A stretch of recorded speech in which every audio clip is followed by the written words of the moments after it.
In this video, we will be introducing the idea of industry analysis and provide a brief overview of the process of industry analysis before diving into the fundamentals in later videos.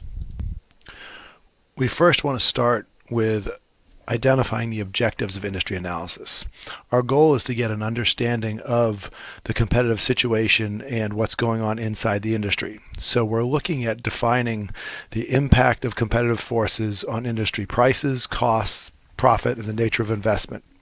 As much as possible, we would like to have quantitative information about these forces and their impacts and try to link them to financials. We also will marry that quantitative view with a qualitative view.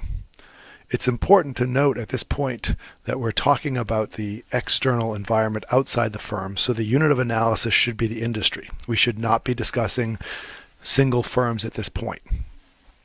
The objectives of industry analysis are to undertake a rigorous analysis of the industry structure and its profitability, with a goal of understanding the nature of competition and what is driving profits. We also want to get an understanding of the vital trends that are affecting the industry from outside the industry, with the ultimate goal of providing an outlook for the industry in terms of, is the industry attractive, is it profitable, and do we expect those trends and growth to continue, or how will they change in the near future?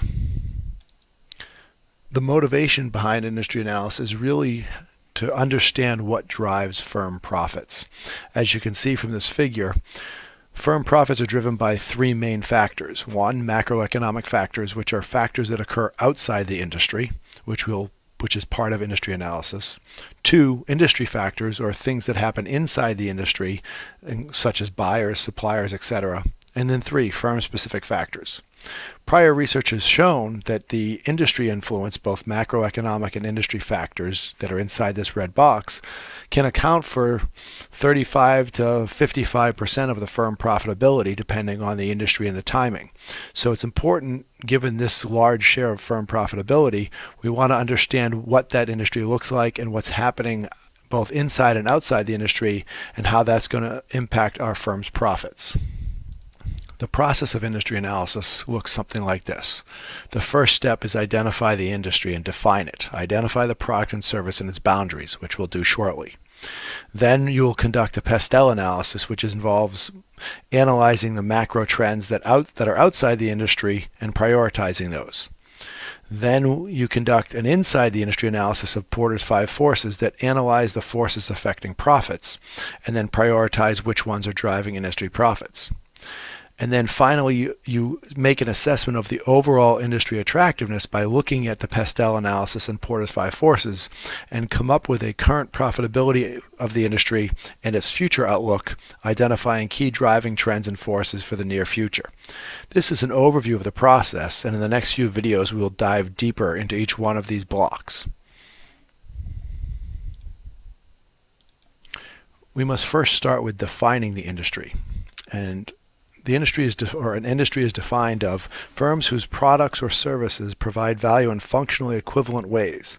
In other words, groups of similar firms or competitors that are providing similar products and services to customers, and they compete directly through changes in value and price.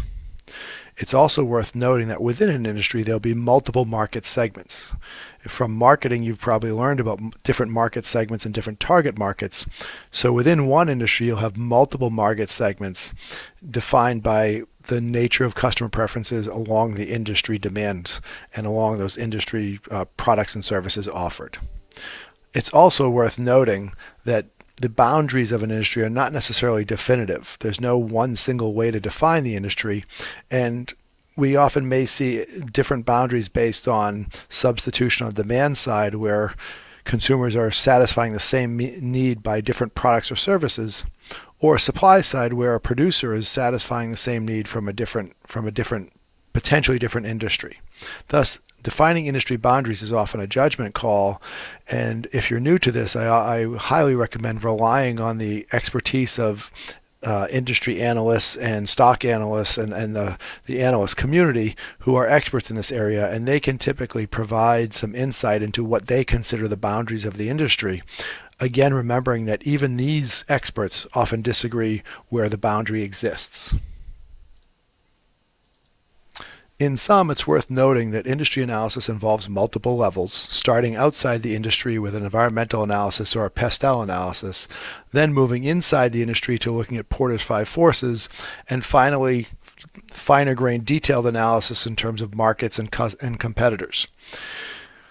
During the process, it's also important at the end to integrate and prioritize the frameworks, the Pestel and five forces analyses, and come to a conclusion. What is the overall assessment of industry profitability? Is it attractive or not? And what are the key trends that are going to impact the industry going forward that are going to change this profitability, and in what way?